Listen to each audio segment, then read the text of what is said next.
Hello, thank you for joining us on Nationwide on the network service of the NTA. I'm Ruth Aguilera. Nigeria's Vice President Kashim Shettima is in New York ahead of the 80th United Nations General Assembly session.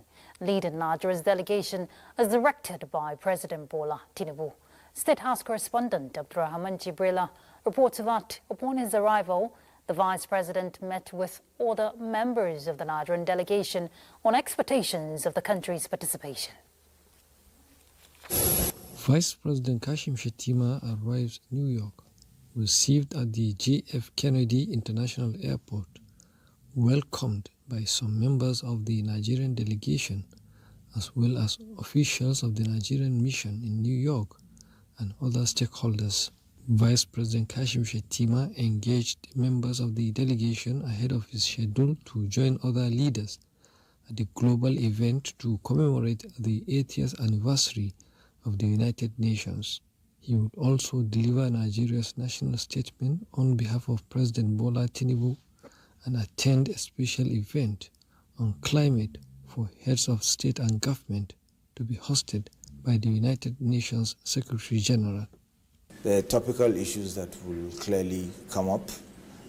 So we've reiterated Nigeria's position, the conflicts in the Middle East, in Gaza, Israel, Palestine. There's the issue of Eastern Congo. There is the conflict in Sudan. The Vice President will be meeting with the Prime Minister of Sudan.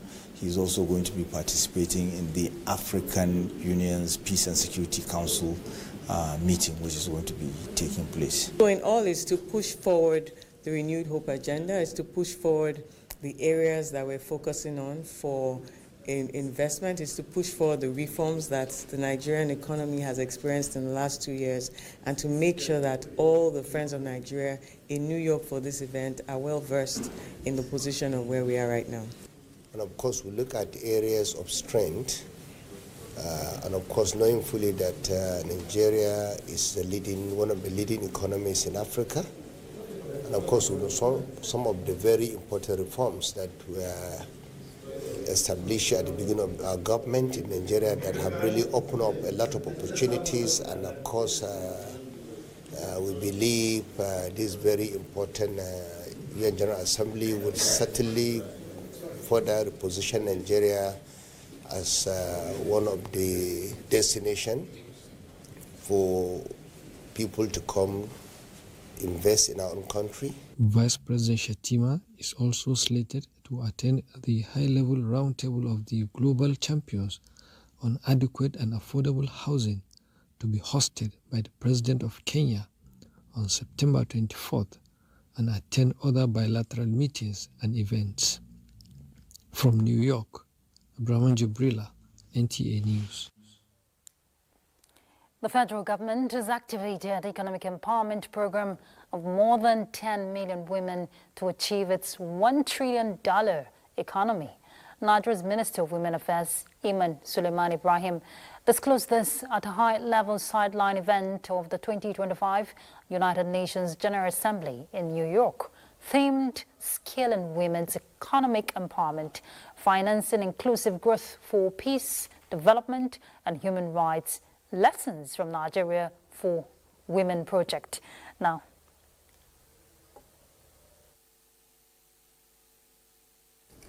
we have chosen to act in Nigeria, and one of the key vehicles being utilized is the Nigerian for Women project.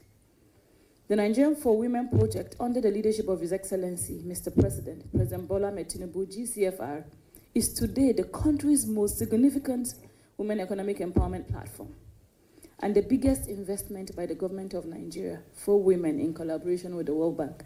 We remain firmly committed to building an enabling environment where women have equitable access to finance, skills and markets that will allow them to fully contribute to national development. And when women thrive, families and communities and entire economies thrive. Reinvestments in women's empowerment are not only a moral imperative, they are an economic necessity for peace, prosperity, and shared growth. In my state, Most of the programs of empowerment that we do, 70% of the beneficiaries are women. And we will continue to do that.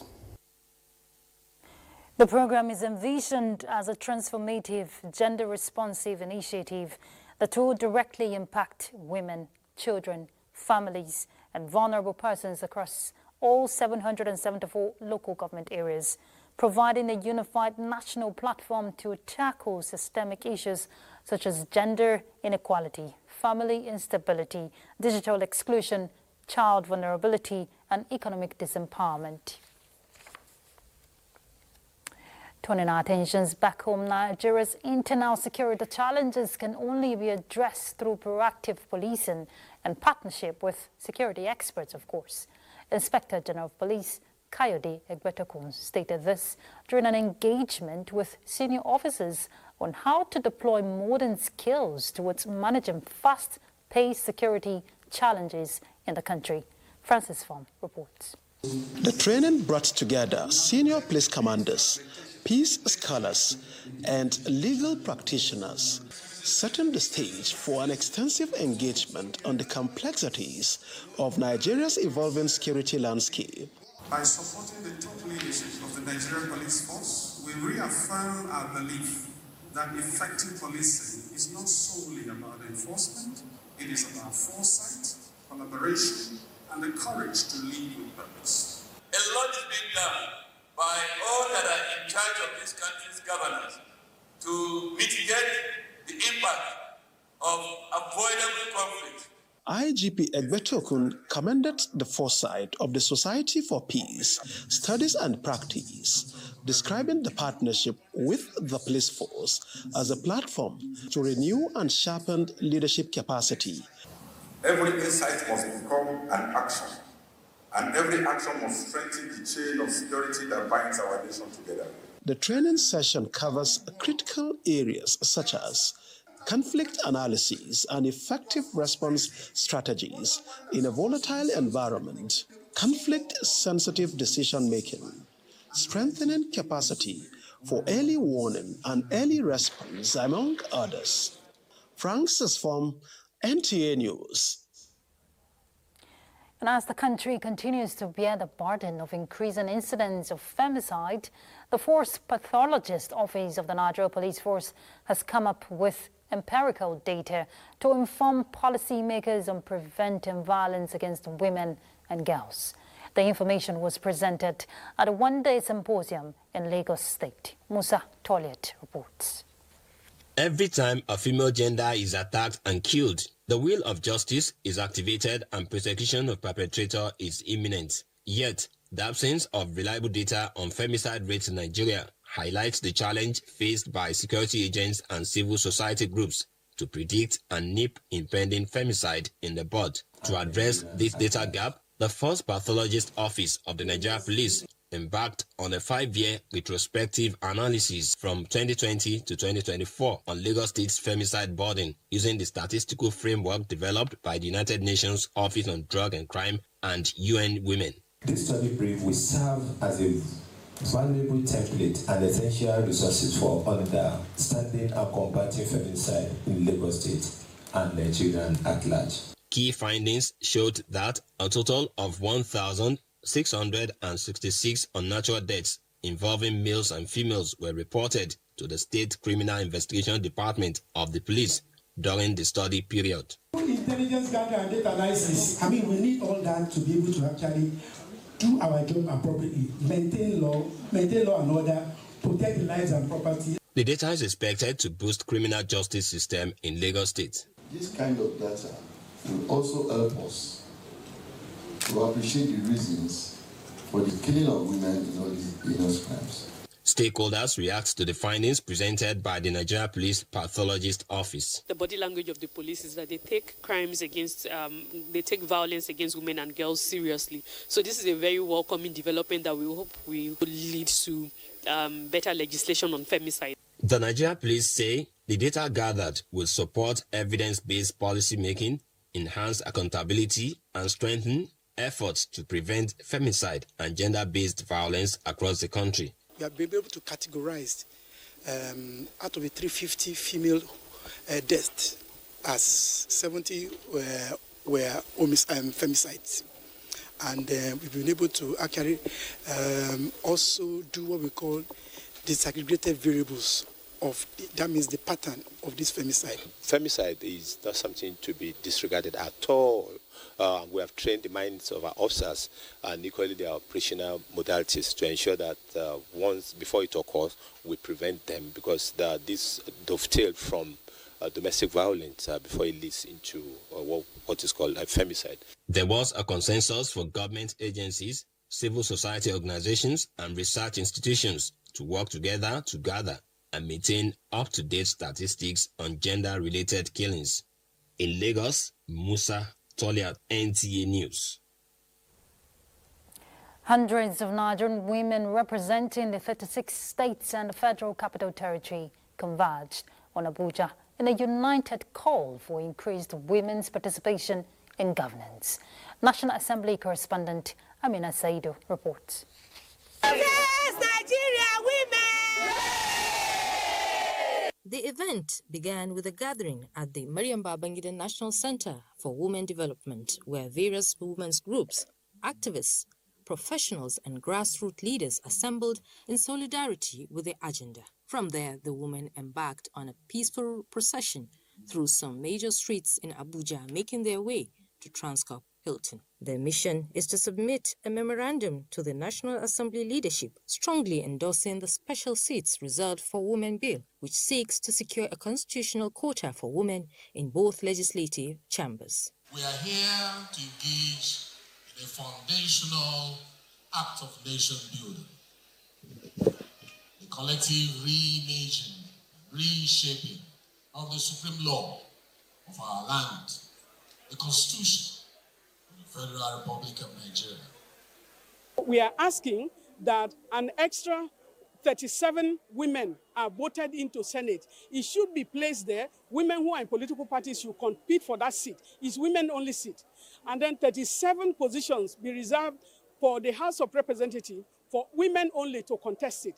And also within the state houses of assembly, for women to have every House of Assembly will have extra 3 seats for women, which they will contest and win. It's not about dashing them. The reserved seat bills that we are talking about will ensure that we close the gender gap in the political landscape of Nigeria. Advocates say the bill is a critical step towards correcting the gender imbalance in Nigerian politics. Amina Saidu, NTA News. A disturbing trend of jungle justice and mob attacks on suspected criminals has emerged in the Federal Capital Territory, sparking concerns about the breakdown of law and order.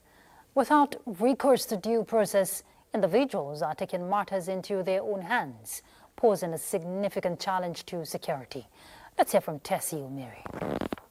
The nation's capital, Abuja, has recently witnessed a disturbing resurgence in acts of jungle justice, a system where suspected criminals are brutally attacked or killed by mobs without recourse to the law. Somebody might be innocent, and at the end of the day, before they will discover the truth, the person must have been burnt to death or killed.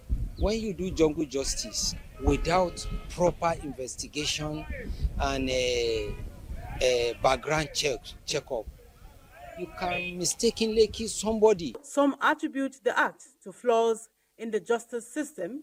They caution that no one should take the law into their own hands. I tell you, jungle justice is prevalent in our society because sometimes you can never get justice. The police will make effort to arrest and also prosecute. When they get to the courts, the judges will discharge those people with minimum fines, sometimes without even fines. And those who have reported this matter to the police sometimes become victims. People are frustrated, so if maybe somebody is accused, they will feel to lead the anger on the person instead of the patient to wait for the law to take its course.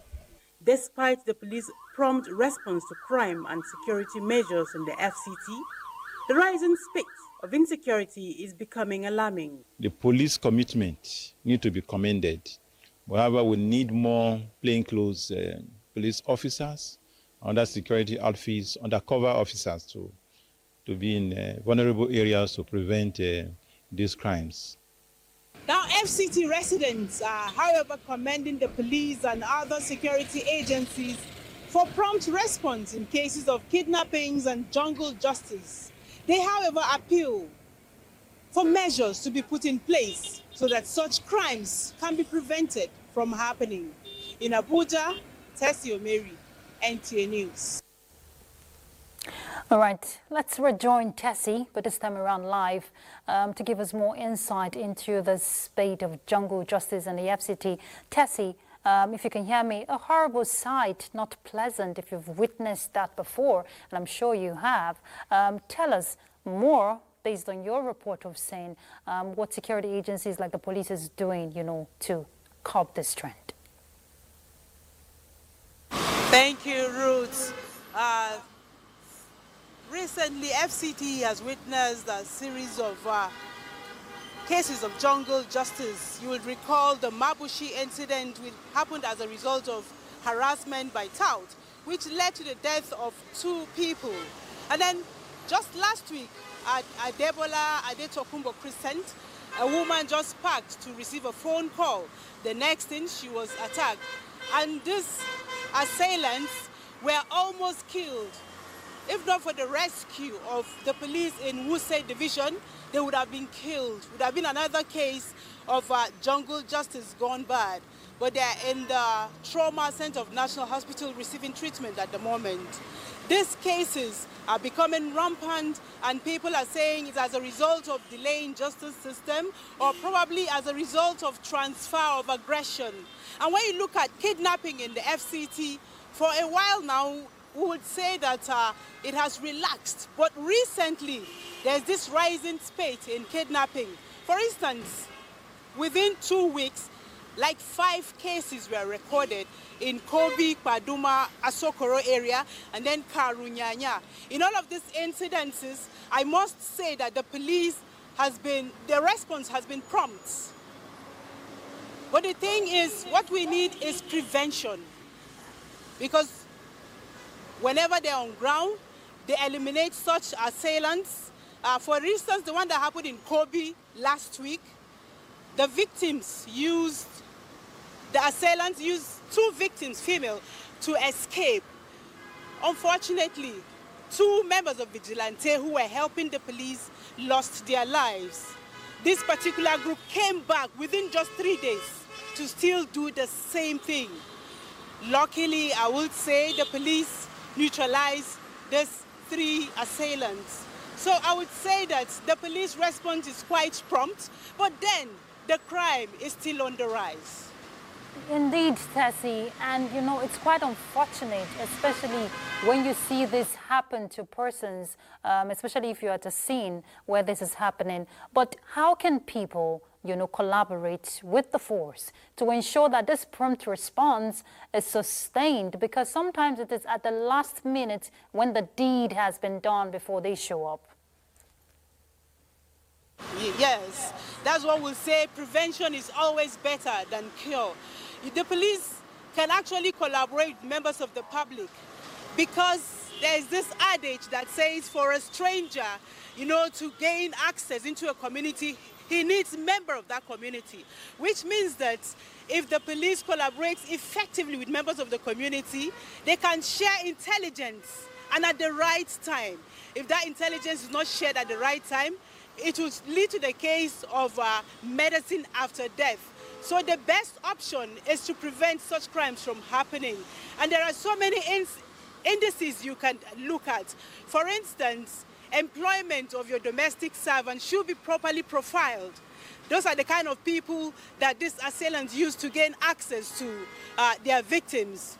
And then sometimes your personal security is paramount.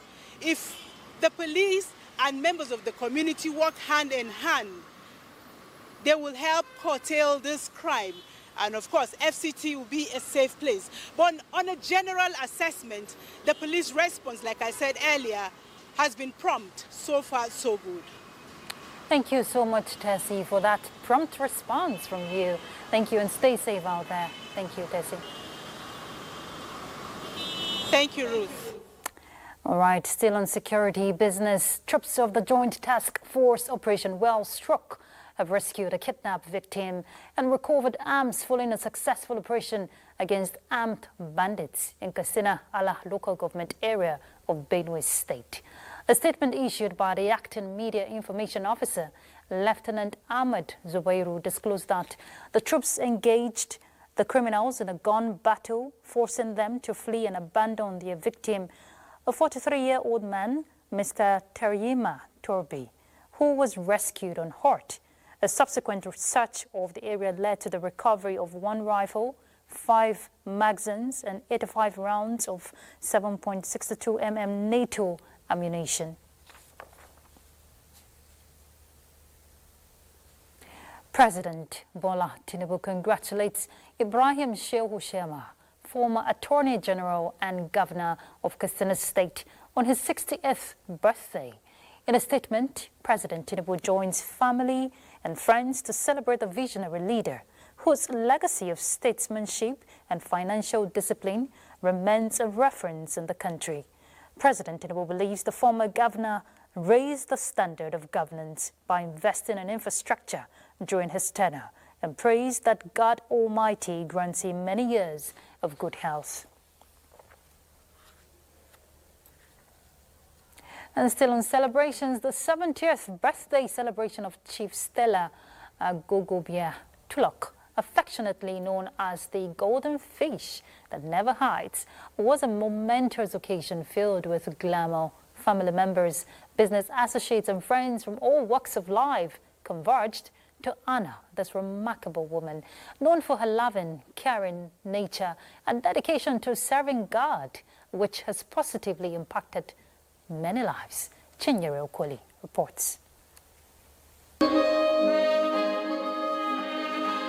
The Thanksgiving service to mark Chief Stella Owale Arorobia Tilok's Platinum celebration held at the Good Shepherd Anglican Church, Ibudu. In attendance for this grand ceremony were the representative of the Delta State Governor, Sheriff Oborowori, Senator Emmanuel Agwariodo, Senior Political Advisor to the Governor, among other dignitaries. In a sermon titled, A Grateful Heart, Venerable Amos Esibe, Vicar of the Good Shepherd Anglican Church, urged Christians to note the importance of gratitude. Give the memory lane of what God has done for her. It's a wonderful thing. Her heart is full of gratitude. Chief Stella expressed her gratitude to God, acknowledging that her 70 years journey on earth has been long and challenging. It's been a trial time and it's been difficult, but God saw me through. The event later shifted to the reception venue.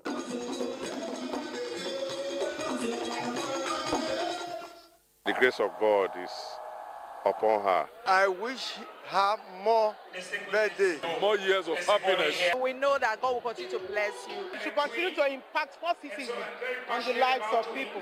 The high point of the ceremony included the cutting of the anniversary cake and a comedy performance by popular Nigerian comedian Gordon. Chief Stella Owale Arorobia Tilak, affectionately known as the Golden Fish that never hides, is a politician, businesswoman, and a matron to several organizations. She also founded the Stella Foundation for the Less Privileged and is an active member of the All Progressives Congress, APC. In Warri, Chinyere Okoli, NTA News. As the shift towards promoting cleaner environment and reducing dependence on fossil fuels, consumption continues to make waves. And one of Africa's leading manufacturers of electric mobility, Spiral, has introduced its latest brands of products, Econ M3 and Alpha Plus, environmentally friendly motorbikes into the Nigerian market, targeted to satisfy riders. Diana Ajali reports. Built in Africa for Africans, Director Spiro West Africa speaks on the company's mission statement and what makes Spiro Energy on the Move electric motorbikes stand out from other fossil fuels consumption motorcycles that is committed to the UN Sustainable Development Goal 7, focus on clean energy and climate action. And what we are trying to offer here is a very affordable electric mobility Also, we are trying to give a new technology to the public, which is battery swapping. On the economic side of it, you save approximately 35 to 40% on the fuel pricing.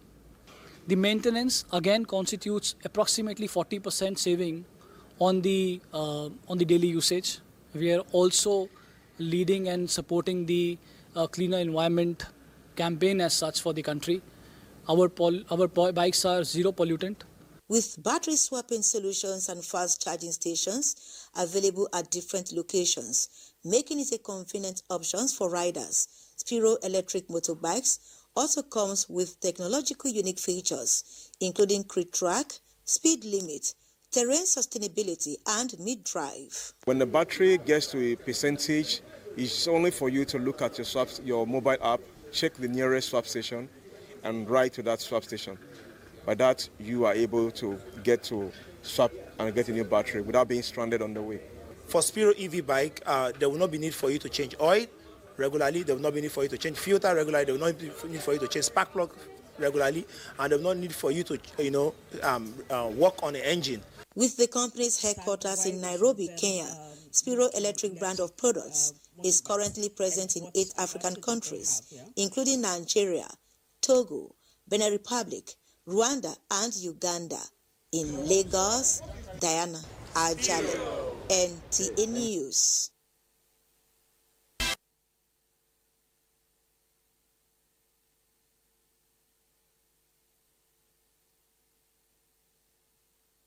Still on to nationwide news, welcome to Jos. Plateau State government has expressed readiness to partner the Citizenship and Leadership Training Center to achieve its mandate of grooming young persons into responsible citizens.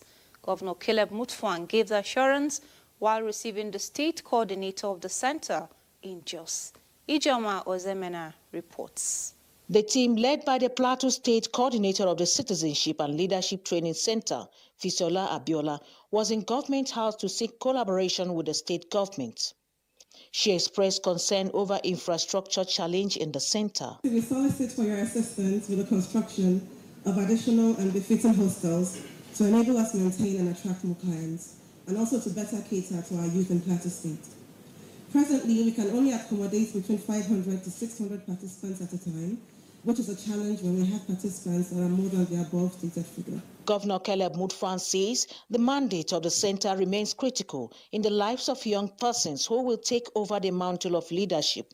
The governor assured the coordinator that he will give the center all the needed assistance. We will also impress it on your parent ministry on the need to look after the center more. We are about to go into the seasons of budgeting now. I will try to see the Minister of Youth myself and make sure that there is more provision for the center. In Jos, Ijoma Ozemena, NTA News. Plateau State Livestock Productivity and Resilience Support Project is training farmers and state actors on how to effectively monitor and evaluate survey activities using technology that will improve the livestock sector. Bilkis Nuhu has details. The training, which focuses on improving the technical know-how of key players in the livestock sector, will lead to a significant development in livestock rearing. Being an extension officer of the LPRES, my desire is that I will learn more so that it will help me to carry out my function. At the end of the day, we hope to achieve good report writing and then technological surveys as to help the farmers in taking surveys for their livestock. The training will assist program implementing unit as well as state-level offices to maintain and evaluate data from the fields, improve the value chain, and help in formulating policies in the sector. This training purposely is to train and build capacity in terms of measuring the adoption of technology, which this project is bringing. And we have targeted key people that are training are the divisional animal health officers and the divisional livestock officer that work with the State Ministry of Agriculture. Facilitators are optimistic that participants will be better equipped to carry out their service with the deployment of modern technological tools. We expect that these participants will be able to, on their own, with the manuals and the tools we are given, they should be able to, on their own, design a survey and conduct it digitally. We're also training them on digital tools. The training will cover survey and methodology, productivity, measurement and analysis, technology adoption and diffusion, amongst others. In Jos, Bilkisu Nuhu, NTA News. And that's all from this end. Ruth is still standing by in our Abuja studio for the continuation of Nationwide. Thank you very much, Mary. In commemoration of the International Day of Peace, peace builders and security personnel are joining forces to spread the message of peace and unity. Search for Common Ground, a non-governmental organization in collaboration with the Nigerian Security and Civil Defense Corps, staged a peace walk to mark the day in Abuja, stressing the need for collective approach to addressing security challenges. The International Day of Peace offers an opportunity to remind citizens that peace is not just the absence of violence, but the presence of justice, dialogue, and mutual respect. Peace is the first place in the heart of everyone, but now how we work together to go to that peace is now the challenge. And this is what we are trying to do, to help people to really find solutions to this conflict, thinking about collaboration instead of thinking about violence to solve these problems. There is nowhere in the world where you don't have conflicts, but it depends on how we handle it. So rather than engage in confrontation, I think it's best we engage in mediation. It's also for us to let the people know that it is time for us to appreciate our unity in diversity, and of course it is necessary to imbibe it yourself. The symbolic work was designed to raise awareness on the need for harmony, tolerance, and collective action in building a safer Nigeria. And still on the International Day of Peace, the Congress for Sustainable Development of Nigeria, a non-governmental organization aimed at promoting the achievement of sustainable development goals, calls on Nigerians to embrace peaceful means of resolving disputes. With the theme, Act Now for a Peaceful World, the International Day of Peace is a day set aside every 21st September to promote peace, occasioned by temporary ceasefire in combat zones for humanitarian aid access. In observing the day, the NGO says the only way for government to deliver dividends of democracy to the citizens and achieve the sustainable development goals by 2030 is when citizens collaborate with security agencies by providing information to help overcome the security challenges. Citizens must embrace tolerance, unity, and dialogue. We must refuse to let divisions and violence define us as people. Effort has been made by the Nigerian government, and the security agencies are putting all their best to ensure that things are going well, but we have to look at the root cause of Nigerian problem, which has to do with poverty as is aligned with SDG.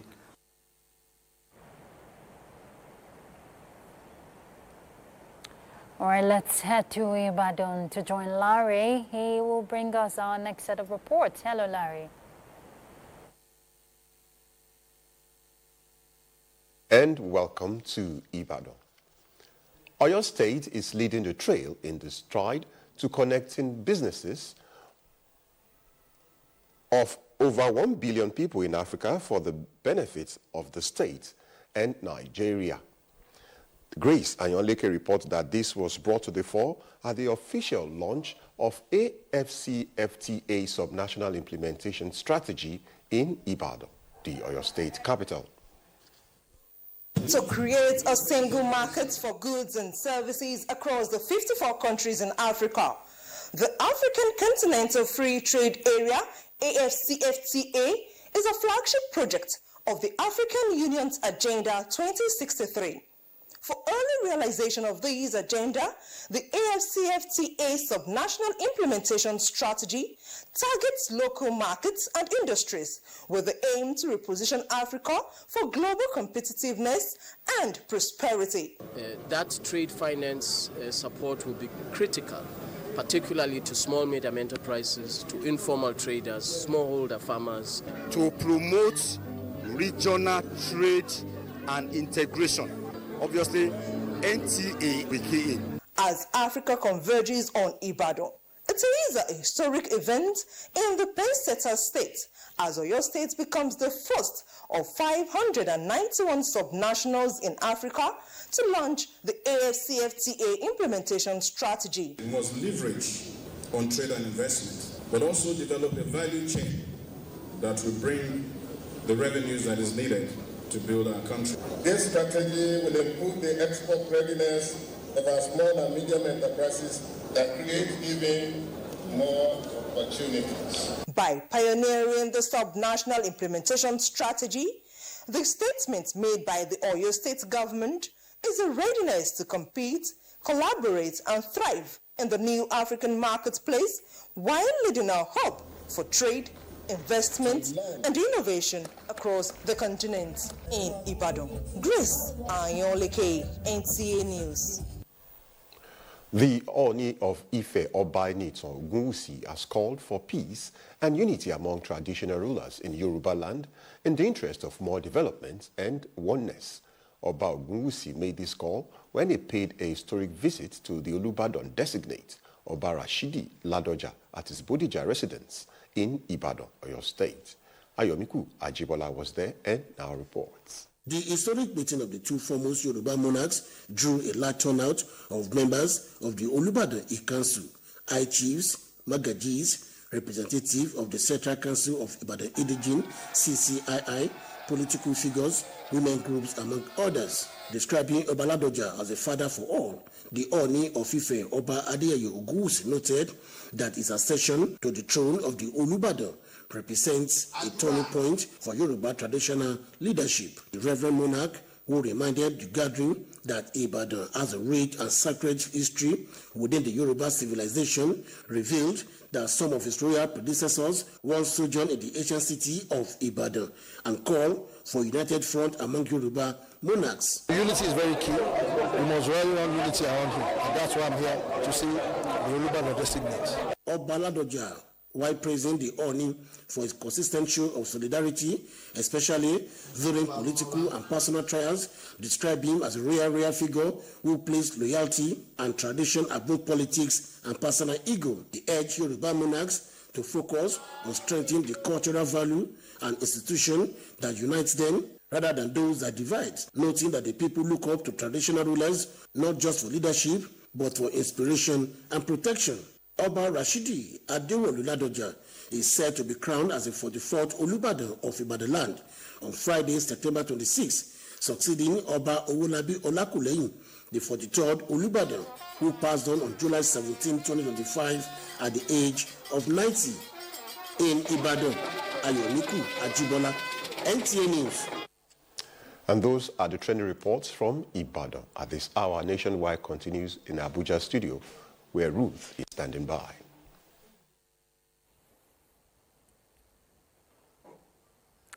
All right, let's take a break. Thank you very much, Larry. Let's go on a break. We'll be back. Stay tuned.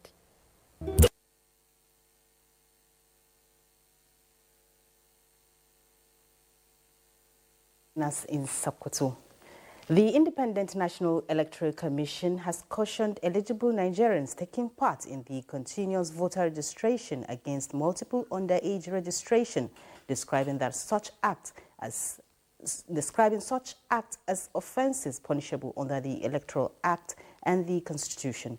Resident Electoral Commissioner in Sokoto State, Umar Yusuf Garba, gave this warning while reviewing the progress of the exercise in the state. Asma Habibu Shagari has more. The Independent National Electoral Commission, INEC, commenced the latest round of continuous voter registration CVR nationwide on 18th August 2025 ahead of the 2027 general elections. In Sokoto State, the resident electoral commissioner expresses satisfaction with the turnout of eligible voters, describing it as a positive step in strengthening democracy. The electoral umpire is also reaching out to community leaders, religious groups, political parties, and other stakeholders to boost participation in the process. INEC has been working diligently over the last 2 cycles, like I said, to bring in innovations that will make elections faster, safer, and more demanding, easier on the prospective voters. So we do hope people will take advantage of this. INEC maintains that the essence of the CVR is to build a credible, inclusive, and reliable voters' register towards conduct of free, fair, and transparent elections in the country. In Sokoto, Asma Habibu Shagari, NTA News. Poor patronage of locally manufactured goods, epileptic power supply, and inconsistent government policies have been identified as some of the major factors responsible for the collapse of many industries in Sokoto State and the northern parts of the country. In this report, Abdullahi Umar Ilalu takes a look at the rise of industries and their subsequent decline and measures being put in place by government to revive them. The report.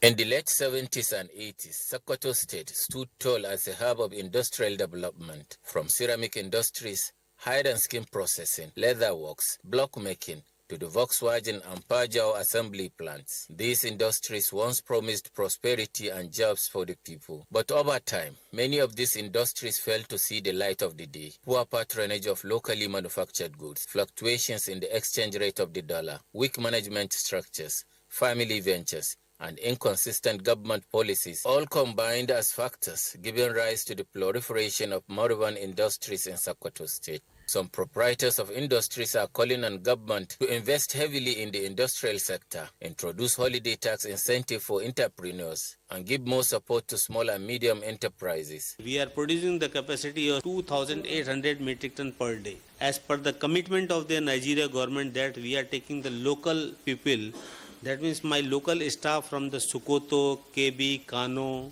A lot of challenges are making other people to run away. Sometimes you can take a 2-3 months without any higher production or any demand. A walk through the Kalambaina industrial layout reveals lines of abandoned factories, many established in the 70s, now in total decay. Industries that once held the promise of providing jobs for the teeming youth now lie silent, telling the story of missed opportunities. We are making effort to see that we submitted the report to His Excellency, who is willing to revive the companies. Yet, amidst the abandoned sites, there are industries still standing, functioning, employing and contributing to the labor market. These establishments are not only improving the workforce, but also boosting Nigeria's foreign capital income, in line with the drive for growth and sustainable development. In Sokoto, Abdullah Omar Ilalu, NTA News.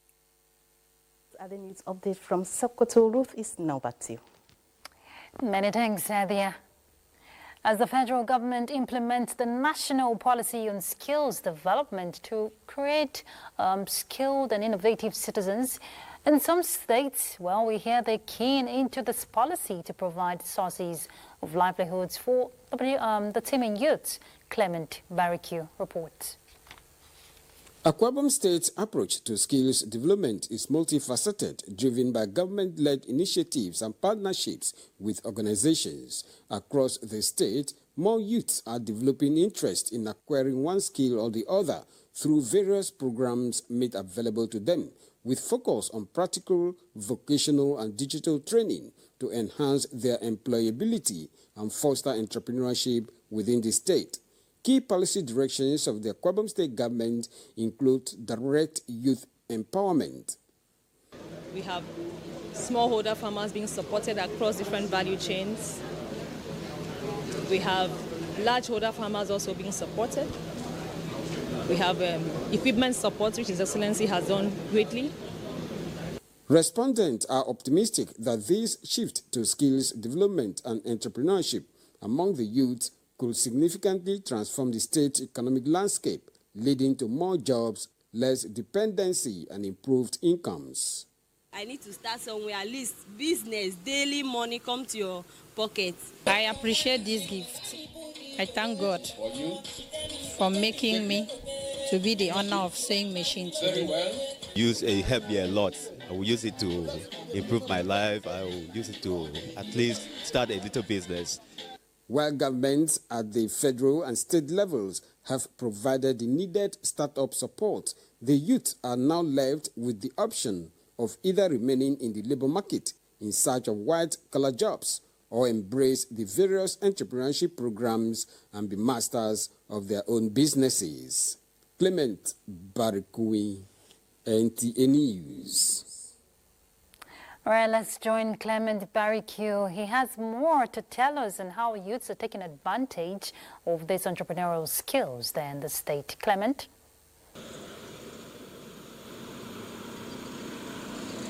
Thank you so much. First, let me say that the recent interest in entrepreneurship among youth in the state is powered by the state government's shift in attention to skills and entrepreneurship. More government policies are now focusing on empowering the youth for self-reliance. Some months ago, for instance, about 10,000 pieces of equipment were distributed to 2,000 entrepreneurs involved in crafts. There is also a partnership with the Bank of Industry involving 2 billion naira in counterpart funding to enable small and medium-scale enterprises access low-interest loans. Let me also add that there are special programs which focused on female youths, and about 400 of them were trained and given startup capital. The beauty of all these is that more youths are indicating interest in becoming entrepreneurs, and this again has changed their mindset about skills acquisition. Indeed, Clement, one way to go, especially in securing the future of Nigerian youths. We flip to other issues in Jigawa. Governance continues to meet the people at their doorsteps as Governor Umar Namadi takes his citizens' engagement program to Roni local government area. The visit was marked not just by a town hall dialogue, but also by the flag-off of a multi-billion naira road project set to transform the area's infrastructure and economy. Mohammed Musa Skira reports. People of Roni turned out in their numbers to welcome Governor Umar Namadi, who flagged off the construction of a 2.1 billion naira road project, signaling his administration's commitments to grassroots development. During the town hall meeting, top government officials and political representatives outlined their achievements across sectors in the area. In a show of gratitude, Governor Umar Namadi received symbolic gifts from the people, who commended his inclusive style of leadership. Responding, the governor thanked the people of Roni for their unflinching support to his government and the ruling All Progressives Congress. The NEC have decided that there is need for the federal government to look at the possibility of liberalizing the regime. Chants of 4+4 filled the air as APC leaders in the state passed a vote of confidence on President Bola Ahmed Tinubu and Governor Umar Namadi, assuring citizens of continuity beyond 2027.